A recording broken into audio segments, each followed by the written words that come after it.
बिस्मिल्लाहिर्रहमानिर्रहीम। Dear students, अस्सलाम वालेकुम। मैं हूं ताहिर महमूद राव। तो स्टूडेंट, आज हम लेक्चर नंबर 16 पढ़ेंगे, केमिस्ट्री 9th चैप्टर नंबर 1। तो आज के लेक्चर में हमने जो टॉपिक्स पढ़ने हैं उनमें नंबर 1 एम्पिरिकल फार्मूला क्या होता है और मॉलिक्यूलर फार्मूला क्या होता है। तो क्वेश्चन हम इस तरह पढ़ेंगे, differentiate between empirical formula and molecular formula. इसमें हमने डिफ्रेंशिएट इस तरह क्वेश्चन आ सकता है, शॉर्ट क्वेश्चन, और इस तरह भी शॉर्ट आ सकता है, अलग अलग भी पूछते हैं। Define empirical formula with an example, या फिर define molecular formula with examples. तो इस तरह भी अलग अलग शॉर्ट भी आ सकते हैं, डिफरेंस भी आ सकता है। बस ये टॉपिक जो है ये शॉर्ट क्वेश्चंस के हवाले से इंपॉर्टेंट है, लॉन्ग के हवाले से नहीं है। तो पहले स्टूडेंट कॉन्सेप्ट देखते हैं कि what is the concept of these two formulas. तो स्टूडेंट, जो केमिकल फार्मूलाए होते हैं ना, वो 2 टाइप्स के होते हैं। केमिकल फार्मूलाए और ऑफ 2 टाइप्स के केमिकल फार्मूलाए होते हैं जी। Number 1 is empirical formula,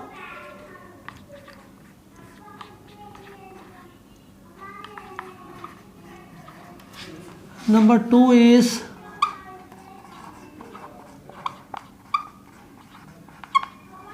molecular formula. ठीक, तो एम्पिरिकल फार्मूला और मॉलिक्यूलर फार्मूला 2 तरह के फार्मूलाए होते हैं।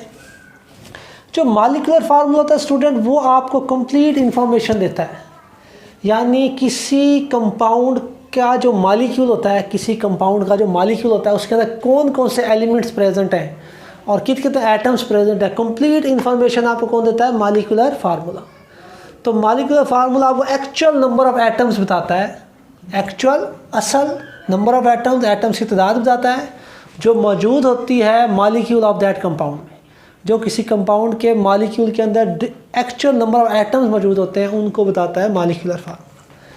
तो जो कंपाउंड होता है उसके अंदर मॉलिक्यूल होते हैं, बहुत सारे मॉलिक्यूल अगर जुड़ जाए तो उसे हम कंपाउंड कहते हैं।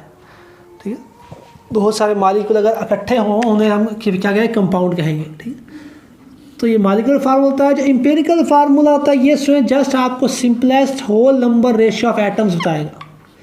ये क्या बताएगा? Just simplest whole number ratio of atoms. जैसे आसान लफ्ज़ों में वो कह रहे हैं कि ये आपको सिर्फ ये बताएगा, क्वालिटी बताएगा, और ये आपको क्वालिटी ये बताता है, क्वांटिटी बताता है। तो सर ये सारी बातें जो हैं ये एग्जाम्पल से क्लियर होंगी कि what is molecular formula and what is empirical formula. Examples को देखते हैं हम। तो सर हमारे पास है ग्लूकोज। अब ग्लूकोज का जो मॉलिक्यूलर फार्मूला हुआ है C6H12O6। तो this is the molecular formula of glucose. तो ये जो फार्मूला है ना, ये कंप्लीट इन्फॉर्मेशन दे रहा है कि इसमें 6 कार्बन के एटम्स हैं, 12 हाइड्रोजन के एटम्स हैं और 6 ऑक्सीजन के एटम्स हैं।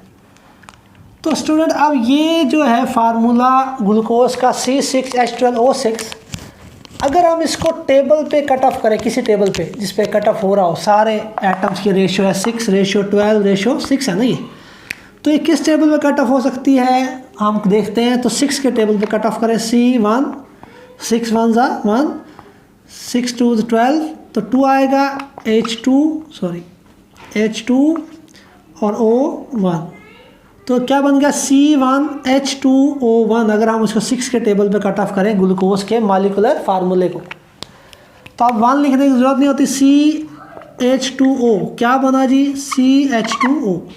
यानी अगर आप मॉलिक्यूलर फार्मूला जो है ग्लूकोज का, उसे आप किसी टेबल पे कट ऑफ करें, जो आपके पास चीज़ बच जाएगी, जो बाकी आपके पास बचेगा वो क्या होगा? वो होगा उसी सब्सटेंस का, ग्लूकोज का। ये क्या है? Empirical formula. तो ग्लूकोज का एम्पिरिकल फार्मूला क्या आया? CH2O। ठीक है, या इसमें बड़ी आसान सी बात है कि अगर आपके पास मॉलिक्यूलर फार्मूला है तो उस मॉलिक्यूलर फार्मूले को आप कोशिश करें किसी टेबल पे कट ऑफ करें।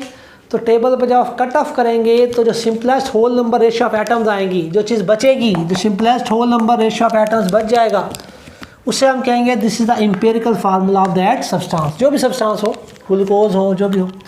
तो एक और एग्जांपल देखते हैं इसमें, बेंजीन। अब बेंजीन का जो मॉलिक्यूलर फार्मूला है वो होता है C6H6। बेंजीन का मॉलिक्यूलर फार्मूला होता है C6H6। तो अब इसको किसी टेबल पे कट ऑफ करें जी, किसके टेबल पे कट ऑफ होगा, 6 के टेबल पे कट ऑफ करें तो what ratio will come, CH ratio क्या आएगी हमारे पास, CH आ जाएगी रेशो हमारे पास। तो देखें CH बच गया, इसको 6 के टेबल काट दिया हमने। तो CH is the empirical formula of glucose. तो CH जो है ग्लूकोज का एम्पिरिकल फार्मूला है। उसके बाद नेक्स्ट देखें हाइड्रोजन परऑक्साइड।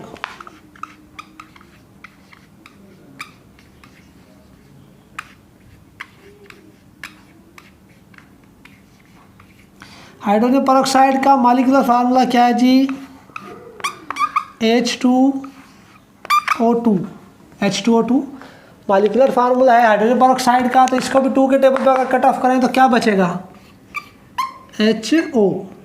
तो HO जो बच गया ये क्या है जी, हाइड्रोजन परऑक्साइड का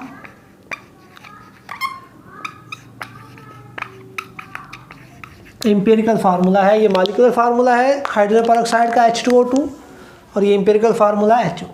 या स्टडी एग्जाम्पल से आपको साफ नज़र आ रहा है कि जो मॉलिक्यूलर फार्मूलाए होते हैं जैसे ग्लूकोज का ये बेंजीन का, तो इनको जब टेबल पे कट ऑफ करें जो simplest whole number of ratio है, जो simplest whole number ratio of atom जो बच जाएगी वो क्या होगा, एम्पिरिकल फार्मूला होगा। तो और एग्जांपल्स देखते हैं स्टूडेंट। तो कुछ ऐसे भी हैं मॉलिक्यूलर फार्मूलाए वो जो किसी टेबल पे कट ऑफ नहीं होते। तो जो किसी टेबल पे कट ऑफ नहीं होंगे, जो किसी टेबल पे कट ऑफ नहीं होंगे उनका वही मॉलिक्यूलर फार्मूला होगा और वही उनका एम्पिरिकल फार्मूला होगा। तो स्टूडेंट नेक्स्ट एग्जांपल देखते हैं वाटर। तो वाटर का क्या है जी फार्मूला, H2O। अब ये H2O जो टेबल पे नहीं कट रहा है, ये तो 2 है, ये तो 1 है, ये किस टेबल पे कटेगा, ठीक है, क्योंकि अगर इसको टेबल पे कट ऑफ करें तो ये आपका उसमें चला जाएगा फ्रैक्शंस में, ठीक है। तो फ्रैक्शंस में ही जाना, हमने सिंपलेस्ट होल नंबर रेशियो देखनी है, होल नंबर्स में रहना है हमने, ठीक है। तो अब इसको हम नहीं देख सकते, इसको अगर 2 के टेबल पे हम कट ऑफ करें, इसको अगर 2 के टेबल पर कट करें तो ये तो चलो H तो 1 हो जाएगा, ऑक्सीजन भी 1/2 हो जाएगा, ये तो 1 हो जाएगा, ऑक्सीजन क्या हो जाएगा 1/2। तो ऐसे नहीं करना, हमने इस रेशो पे नहीं जाना, ठीक है, हमने simplest whole number ratio of atoms पे ही रहना है। तो इसको ये किसी भी टेबल पे नहीं कट ऑफ हो रहा। तो वाटर जो है, वाटर का मॉलिक्यूलर फार्मूला भी H2O है और इसका एम्पिरिकल फार्मूला भी H2O है, ठीक है। उसके बाद स्टूडेंट और एग्जांपल देख लेते हैं, SiO2 सिलिकॉन डाइऑक्साइड, इसे क्या कहते हैं हम, सैंड, इसे हम क्या कहते हैं, सैंड। जो सैंड है, रेत है, उसका फार्मूला है SiO2, उसमें 1 सिलिकॉन है और 2 ऑक्सीजन है। तो SiO2 देखें ये भी किसी टेबल पे नहीं कट ऑफ हो रहा क्योंकि यहाँ 1 है, यहाँ 2 है। तो इसको 2 के टेबल पे कट ऑफ करें तो यहाँ तो 1 हो जाएगा, यहाँ 1/2 हो जाएगा। तो SiO2 का तो ये जो है SiO2 का यही इसका एम्पिरिकल फार्मूला है इसका, ठीक। तो यही इसका मॉलिक्यूलर फार्मूला, यही इसका एम्पिरिकल फार्मूला। तो अगर किसी टेबल पे कट ऑफ ना हो कोई सब्सटेंस तो वही उसका मॉलिक्यूलर फार्मूला होता है, वही उसका एम्पिरिकल फार्मूला होता है। तो ये भी स्टूडेंट आपको पता लग गया कि टेबल पे कट ऑफ का क्या है उसमें कॉन्सेप्ट, ठीक है। तो student 1 minute, just 1 minute, I want to close the door.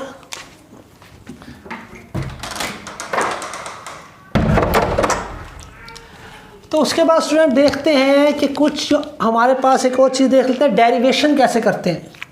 यानी अगर आपके पास एम्पिरिकल फार्मूला हो तो उससे आप मॉलिक्यूलर फार्मूला बना सकते हैं। तो उसका एक फार्मूला है डेरिवेशन फार्मूला। कैसे ड्राइव करते हैं जी हम, डेरिवेशन के लिए फार्मूला है कि अगर आपने निकालना है किसी सब्सटेंस का, मालूम करना है मॉलिक्यूलर फार्मूला, तो आप क्या करेंगे, उसके एम्पिरिकल फार्मूले से, जो उसका एम्पिरिकल फार्मूला है उसको आप n से मल्टीप्लाई कर दें तो क्या आ जाएगा, आपका मॉलिक्यूलर फार्मूला आ जाएगा। तो ये डेरिवेशन है, ये किसकी डेरिवेशन है, डेरिवेशन ऑफ मॉलिक्यूलर फार्मूला। किसकी डेरिवेशन है, अगर आपने मॉलिक्यूलर फार्मूला ड्राइव करना है, तो अगर आपने मॉलिक्यूलर फार्मूला ड्राइव करना है तो एम्पिरिकल फार्मूले को n से मल्टीप्लाई करें तो मॉलिक्यूलर फार्मूला आ जाएगा। तो इसकी एग्जांपल देखते हैं स्टूडेंट, जैसे आपका बेंजीन का क्या है जी एम्पिरिकल फार्मूला बेंजीन का CH, तो उसके लिए N की वैल्यू क्या होगी, बेंजीन के लिए N की वैल्यू क्या होगी 6, तो 6 से जब मल्टीप्लाई करेंगे एम्पिरिकल फार्मूला बेंजीन को तो क्या बनेगा C6H6, तो इसका मतलब है value of N is 6 for benzene, value of N is 6 for benzene के लिए N की वैल्यू 6 है, क्योंकि 6 को हमने मल्टीप्लाई किया एम्पिरिकल फार्मूले से तो मॉलिक्यूलर फार्मूला आ गया बेंजीन का। इसी तरह अगर आपने लेना है ग्लूकोज CH2O, तो 6 is the value of N for empirical formula of glucose, तो उसका क्या बन जाएगा मॉलिक्यूलर फार्मूला C6H12O6। इसी तरह अगर आपका हाइड्रोजन पेरोक्साइड हो तो उसके लिए N की वैल्यू 2 होगी, तो क्या बन जाएगा H2O2। तो ये आपके पास सारे क्या आ गए मॉलिक्यूलर फार्मूलाए आ गए, ये एम्पिरिकल फार्मूलाए थे और इनको हमने N से मल्टीप्लाई किया, ये वैल्यूज़ ऑफ N है। तो ये हमने देख लिया व्हाट इज द डेरिवेशन, कि हम मॉलिक्यूलर फार्मूला को कैसे ड्राइव कर सकते हैं फ्रॉम एम्पिरिकल फार्मूला। ये फार्मूला इस्तेमाल करेंगे, molecular formula is equal to empirical formula multiplied by N। Empirical फार्मूले को N से मल्टीप्लाई करें तो जो चीज़ आती है वो चीज़ क्या होती है हमारे पास, वो आ जाता है हमारे पास सिंपली मॉलिक्यूलर फार्मूला। तो स्टूडेंट अब क्वेश्चन किस तरह पूछा जाता है हमसे, क्वेश्चन पूछा जाता है differentiate between molecular formula and empirical formula या सेपरेट भी इनके शॉर्ट है। अब देखते हैं याद क्या करना है आप, तो देखें डिफ्रेंशिएट सबसे पहले एम्पिरिकल फार्मूला और ये मॉलिक्यूलर फार्मूला दोनों की डेफिनेशंस देखें पहले। तो कह रहे हैं empirical formula is the simplest whole number ratio of atoms present in a compound.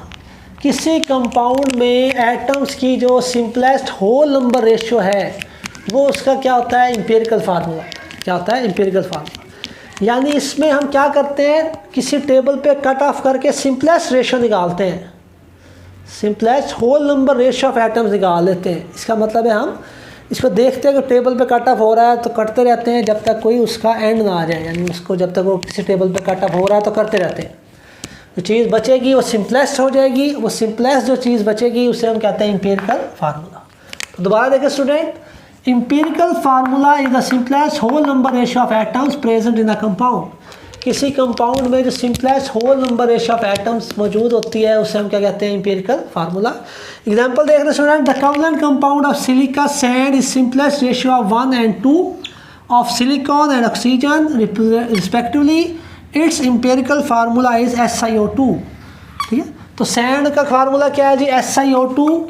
क्यों? क्योंकि इसमें 1 और 2 की सिंपल रेशियो से कौन मौजूद है, सिलिकॉन और ऑक्सीजन। तो SiO2 में 1 और 2 की रेशियो से सिलिकॉन और ऑक्सीजन मौजूद है, तो इसका एम्पिरिकल फार्मूला क्या बनेगा SiO2 सिलिकॉन डाइऑक्साइड। एक और एग्जांपल है ग्लूकोज। ग्लूकोज है simplest ratio of 1 to 1। Glucose has simplest ratio of 1 to 1 of carbon, hydrogen and oxygen respectively, hence its empirical formula is CH2O। तो ये भी हमने एग्जांपल अभी देखी है। तो एम्पिरिकल फार्मूला ग्लूकोज का क्या है CH2O, और इसमें रेशो क्या है 1 carbon 1 oxygen 1 carbon 1 hydrogen 2 oxygen 1 to 1 की रेशो से कौन मौजूद होता है इसमें, carbon hydrogen and oxygen 1 to 1 की रेशो से मौजूद होते हैं ग्लूकोज के एम्पिरिकल फार्मूले में। तो इस साइड पे आ जाए स्टूडेंट मॉलिक्यूलर फार्मूला। तो क्या था molecular formula shows, molecular formula आपको actual number of atoms of each element present in a molecule of that compound. किसी कंपाउंड के मॉलिक्यूल के अंदर जो एक्चुअल नंबर ऑफ एटम्स हैं हर एलिमेंट के, वो कौन बताएगा हमें, मॉलिक्यूलर फार्मूला बताएगा। वो कौन बताएगा, molecular formula. Actual number of atoms of each element, her element के एटम्स होते हैं, एलिमेंट के एटम्स होते हैं और कंपाउंड के अंदर मॉलिक्यूल होते हैं। तो एटम्स के अंदर एटम्स जुड़ते हैं तो क्या बनता है एलिमेंट। ठीक है, तो कह रहा है एक्चुअल असल नंबर ऑफ एटम्स, एटम्स की तादाद बताएगा molecular formula of each element, her element की, जो भी एलिमेंट उसके अंदर है, कार्बन हाइड्रोजन। ठीक है, प्रेजेंट, और ये एलिमेंट किसके अंदर मौजूद होते हैं, मॉलिक्यूल के अंदर। मॉलिक्यूल किसके होते हैं, कंपाउंड के। मालिक्यूल एक तो नहीं होगा, बहुत सारे होंगे, अगर बहुत सारे मालिक्यूल होंगे तो कंपाउंड कहलाएगा। तो molecule of that compound wording इस तरह इस्तेमाल की जाती है, atom of an element and molecule of that compound, ये वर्डिंग इस्तेमाल होती है। तो ये डेफिनेशन होगी स्टूडेंट। एग्जांपल्स में molecular formula benzene C6H6, molecular formula glucose C6H12O6 and molecular formula of hydrogen peroxide H2O2। 3 examples हैं। उसका डेरिवेशन हमने समझ लिया है। डेरिवेशन कैसे करते हैं? Molecular formula is derived from empirical formula by the following relationship. वो कह रहा है ये रिलेशनशिप इस्तेमाल करके आप मालिक्यूलर फार्मूला ड्राइव कर सकते हैं फ्रॉम एम्पिरिकल फार्मूला। तो molecular formula is equal to empirical formula multiplied by n, where n is the 1 2 3 and so on. तो ये स्टूडेंट वर्डिंग जो आपने याद करनी है, दोनों की डेफिनेशंस, दोनों की एग्जांपल्स और इसकी एक डेरिवेशन भी है, मालिक्यूलर फार्मूले की डेरिवेशन भी है, इसमें एक चीज़ एक्स्ट्रा है, ठीक है। तो ये आप याद कर लेंगे। उसके बाद स्टूडेंट नेक्स्ट क्वेश्चन हमारा, तो इसके क्वेश्चन हमने देख लिए थे कि इससे क्वेश्चंस कैसे बन सकते हैं। क्वेश्चन आ सकता है define empirical formula with examples, define molecular formula with examples, या फिर differentiate between molecular formula and empirical formula.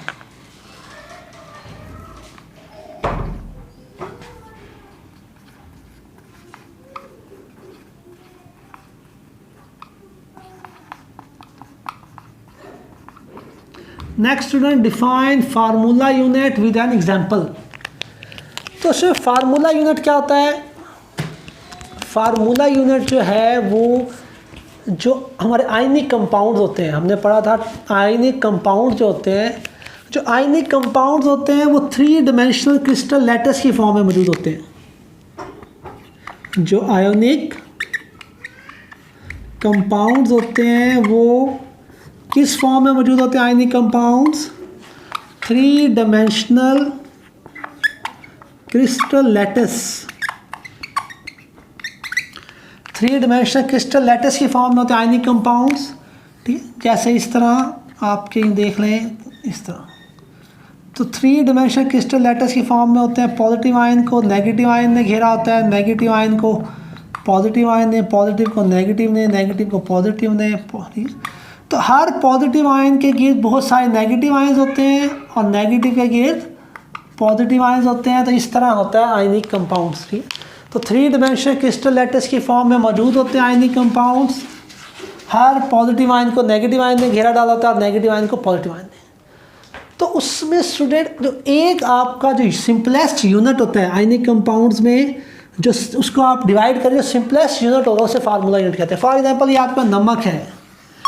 अब ये नमक क्या है? आपका पत्थर है नमक का, ये थोड़ा सा आपके पास कोई पीस ऑफ NaCl है, नमक का टुकड़ा है आपके पास।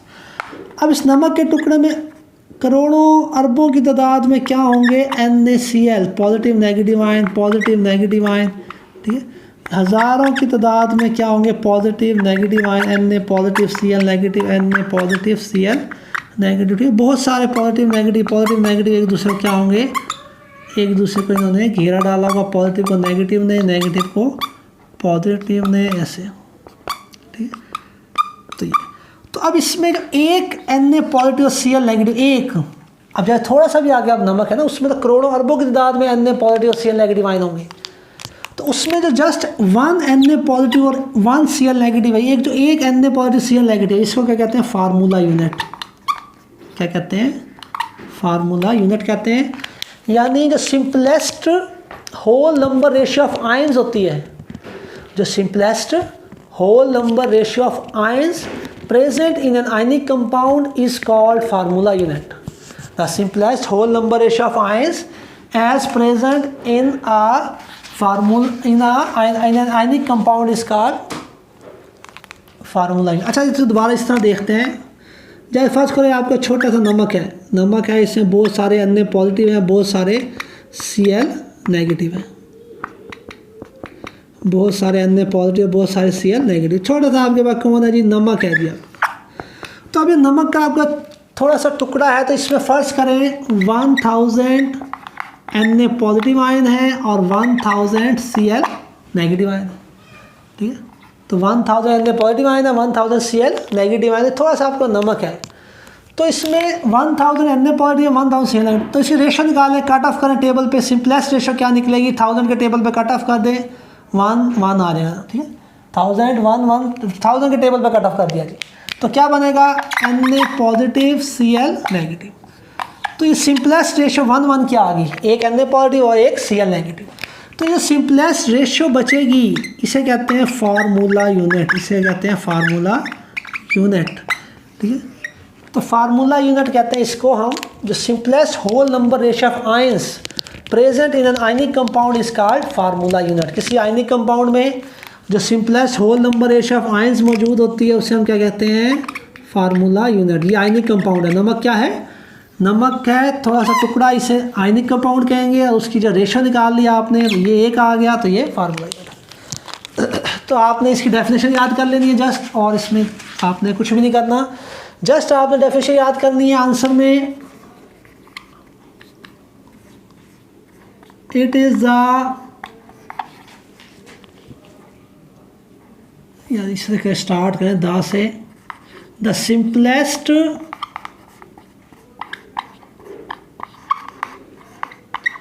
whole number, the simplest whole number ratio of ions as present in an ionic compound is called formula unit.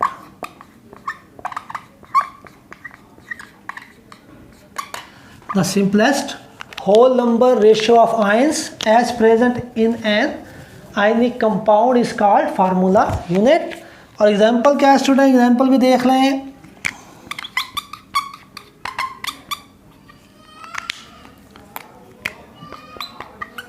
formula unit of sodium chloride is NaCl। NaCl क्या जी, फार्मूला यूनिट है sodium chloride का, ठीक है। NaCl is the formula unit of sodium chloride. तो आप इसके answer में यही याद करेंगे, जस्ट डेफिनेशन एंड एग्जांपल। तो ये आपका फार्मूला यूनिट वाला क्वेश्चन हो गया। ये पेज नंबर 12 पे है, ये लास्ट पैराग्राफ है, तो पूरा लास्ट पैराग्राफ पेज नंबर 12 पे, ये जस्ट रीडिंग करनी है लास्ट पैराग्राफ की, और इसमें से जो ये जो मैंने बातें बताई ये याद कर लेंगे। तो आज के लेक्चर की सबसे आखिरी बात और अहम बात कि जो आपके आयोनिक कंपाउंड्स होते हैं ना, कौन से कंपाउंड्स, आयोनिक कंपाउंड्स। तो आयोनिक कंपाउंड्स जो होते हैं, जो आपके क्या होते हैं आयोनिक कंपाउंड्स, तो आयोनिक कंपाउंड्स के जस्ट एम्पेरिकल फार्मूलाए होते हैं। क्या होते हैं, जस्ट एम्पेरिकल फार्मूलाए। वजह क्या है, ionic compounds 3 dimensional crystal lattice की फॉर्म में पाए जाते हैं, ये मॉलिक्यूल्स की फॉर्म में नहीं पाए जाते, या मॉलिक्यूल्स की फॉर्म में ही नहीं पाए जाते, तो मॉलिक्यूलर फार्मूला तो नहीं हो सकता ना। मॉलिक्यूलर फार्मूला हमेशा मॉलिक्यूल्स की फॉर्म में जो चीज़ें एग्जिस्ट करती हैं, जैसे कोवलेंट कंपाउंड्स हैं, जैसे वाटर है, HCl है, ठीक है, वाटर हो गया, HCl हो गया, हाइड्रोक्लोरिक एसिड, तो ये चीज़ें मॉलिक्यूल की फॉर्म में होती हैं, तो उनका मॉलिक्यूलर फार्मूला होता है, ठीक है। और जो आयनिक कंपाउंड होते हैं ना, आयनिक कंपाउंड्स, ये मॉलिक्यूल्स के फॉर्म में नहीं होते, ये आयंस के फॉर्म में मौजूद होते हैं। 3 डायमेंशनल क्रिस्टल लैटिस की फॉर्म में पॉजिटिव को नेगेटिव में घेरा होता है, नेगेटिव आयन को पॉजिटिव में घेरा होता है। दैट्स वाई इनका जस्ट क्या होता है, इनका जस्ट एम्पिरिकल फार्मूला ही होता है, मॉलिक्यूलर फार्मूला नहीं होता। यानी ऐसी सिचुएशन नहीं बनती कि आप उसको टेबल पे कट ऑफ कर दो, नई चीज़ आ जाए, वो टेबल पे कट ऑफ ही नहीं होते। आयनिक कंपाउंड्स जो हैं वो आपके टेबल पे कट ऑफ नहीं होंगे, वो ऑलरेडी उससे एम्पिरिकल फार्मूला ही होता है। Ionic compounds just have empirical formulae, not molecular formulae, क्योंकि वो मॉलिक्यूल की फॉर्म में होते नहीं। तो ये था स्टूडेंट हमारा आज का लेक्चर नंबर 16। बड़ा आसान सा टॉपिक था, तो उम्मीद है ये आपको बिल्कुल आसानी से समझ आ गया होगा। तो मज़ीद अगर कोई क्वेश्चन है इससे तो आप रिलेटेड पूछ सकते हैं व्हाट्सएप ग्रुप में। तो स्टूडेंट आज के लिए अल्लाह हाफिज़, शुक्रिया।